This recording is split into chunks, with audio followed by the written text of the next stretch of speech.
块钱呢？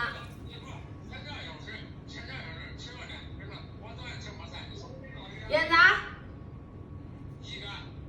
马蹄。马蹄。你喝啤酒了？花生毛豆。牛栏山。不是个110块钱吗？你充了电4个彩。我说你充了电4个彩，加个94个彩。哎呀，那9不是钱嘛，加9不4个嘛。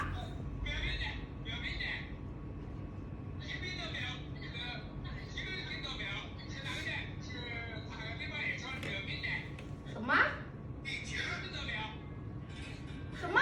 什么哈？你保上，这你保人家说的。我什么时候说到素品的还？我的妈！你等我，你等等我马上店里面。你现在去，你挂了啊！我等会去。这脑子有毛病啊！你现在去。我说的收钱的我就说的，我说啥钱啊？还不是说李宝山钱？那李宝山一句话都不接的。